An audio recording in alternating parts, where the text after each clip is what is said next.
everyone, it's Lynnea, and today I have the Scrapping for Less January Flavor of the Month card kit, and the theme is Perk Up and Start the New Year.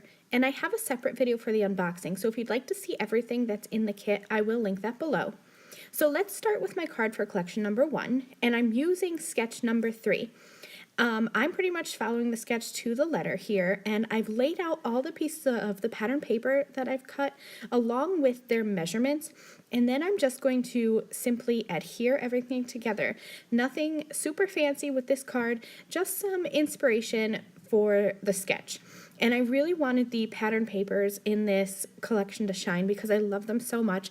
I love the mixing of the patterns with the coffee cup and the stripes and the polka dots. And then the little 2-inch little circle that I'm going to bring in here in a minute. I love that pattern paper with all the little coffee beans on it. I thought it was so super cute. So I'm just adhering everything down flat on the card. And then there's these little pieces here, the little cardstock pieces, and I'm going to glue 2 of them together to be my embellishment for the card. So I used some liquid adhesive just to glue that coffee cup down to the sentiment, and I thought I would set it aside with an acrylic block on it for a little bit. But then I came up with a better idea, and I thought that I would just flip it over. I wanted to mount it with foam tape anyway. So when I add my foam squares, you can see I am making sure to overlap the 2 pieces, and that's just going to extra hold my pieces together. So there's that liquid adhesive, but also the foam tape from the back. And that is it for my card for collection number 1. Here's collection number 2. I'm using the Newton's Nook stamp set that came in the collection, and I'm going to use some watercolor cardstock and some Versamark ink. And I'm going to ink it up a couple times and then emboss it with clear powder because I plan to do some watercolor.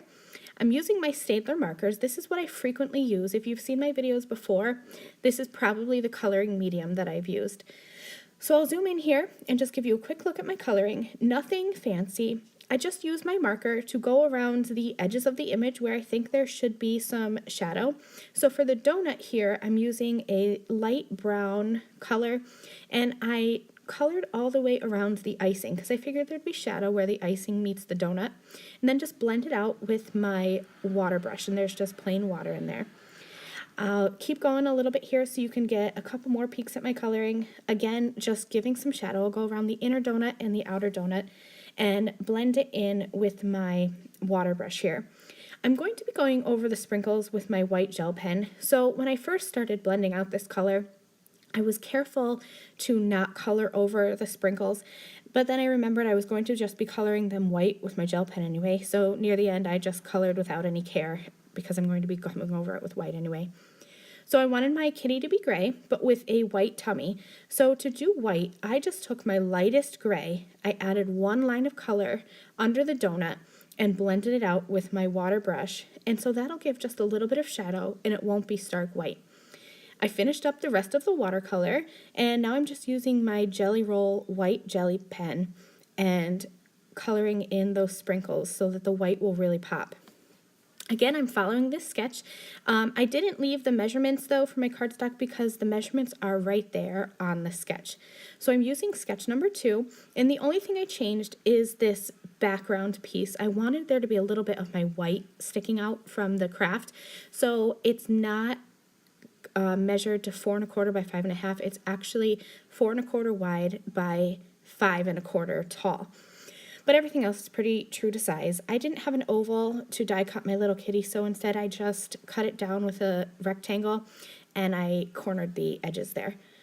I rarely decorate the inside of my card, but I love these pattern papers. I thought they were so cute, so I had some extras, and so I just glued the strips of them down inside my card. I'll trim off any excess that's hanging over, and that is my card. So for collection number 3, I'm going to use sketch 4. But I'm going to change it pretty significantly here because when I saw those little circles, I immediately thought of a gatefold card. So I wanted to use this little stitched die here, and the die is actually from Pink and Maine. It's the stitched top note dies. I die cut 2 of them, but I didn't need the whole die because I'm going to be having them as the gatefold. So I die cut 2, and now I'm just using the ledge of my paper trimmer to score a line so that I can wrap it around some cardstock.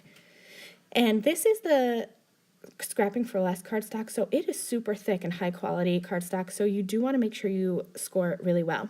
And this is just going to be a peek at what my idea is. So I'll add some adhesive to that back flap where I had scored and just adhere that to the back of the cardstock. I had a little bit of the points hanging off, so I just trimmed them off. And then that's kind of the start of my gatefold here. I wanted these coffee cups to be my focal point, but I wanted them to have a border. I really love the look of stamps and die cuts with white border, so no problem. I just stuck them onto some white cardstock and I created my own little border. I'm using the stamp set, the La La Land Craft stamp set in the collection, and I'm using the little sentiment. I white heat embossed it onto some green cardstock. And then I'm going to adhere these onto my gatefold design here. But you want to make sure that you only adhere your embellishments to either the left or to the right side, not to both, because then that gate won't open.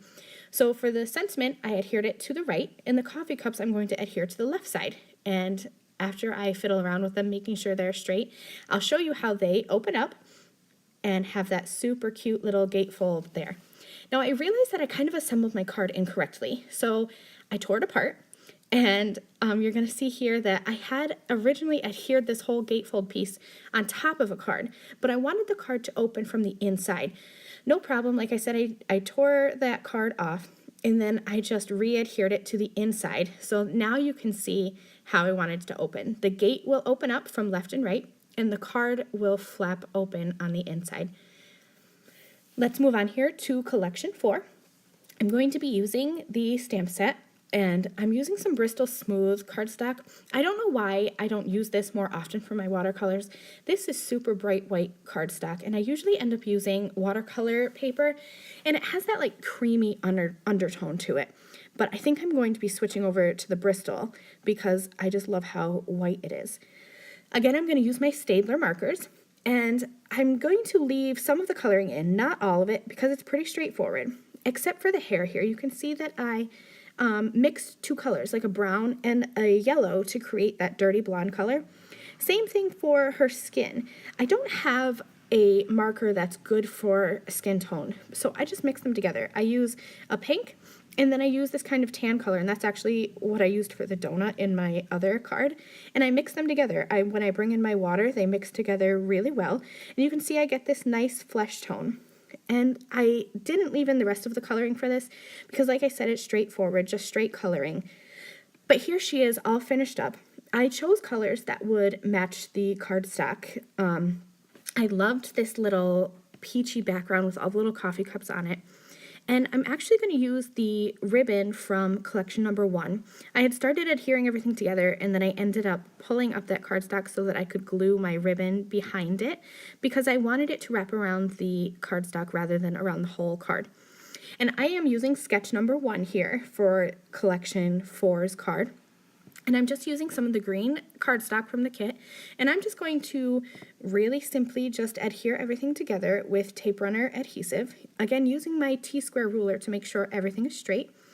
I had meant to put this circle die cut on top of the ribbon, but you're going to see that for some reason I stuck it under there, and I wish I had put it on top. I could tear this card apart and fix it if I wanted to, but it doesn't look terrible underneath. I just liked it better on top. So I'm just going to adhere everything down, and I popped up the sentiment as well as that little girl image with some foam tape so that I would have some dimension. And that is the 4th card. So this here is the extra from the banana split level. It's a chipboard piece, and I'm just taking some peacock feathers distress oxide ink, and I am going to press this ink into some cardstock. So I smushed it all over that cardstock, or that chipboard piece, and now I'm going to run it through my Big Shot machine. And when I did this, I have my magnetic platform and then a plate on top. I didn't use 2 plates, I only used 1. You shouldn't have to ever force anything through your die cut machine, and I found if I took away one of my plates, it went through super easily. But look how that ink transferred over. It's not smooth like a stamp would be, but I actually love that texture in there. And you can wipe off the ink off that chipboard piece and ink it again with a different color, or you can leave that ink on there and actually use that just to create a second card. So I stamped a sentiment, trimmed it out, and I'm just going to stick that on the bottom of the card. And I cut off some of the cards so that it would be a skinny card. I just thought that it looked better that way. And that's it. That's super cute. I love that you can use that chipboard piece over and over again so that it's not just an expendable piece. Let's take a look at all the 5 cards I made during this video. I'd love to know which one is your favorite, so make sure you leave me a comment below. And remember that I will link to my blog, and you can see still photos there if you're interested in learning more. I'll have more information. And that's really it, you guys. Thank you so much for joining me for the Scrapping for Less January Flavor of the Month card kit, and I will catch you next time. Bye!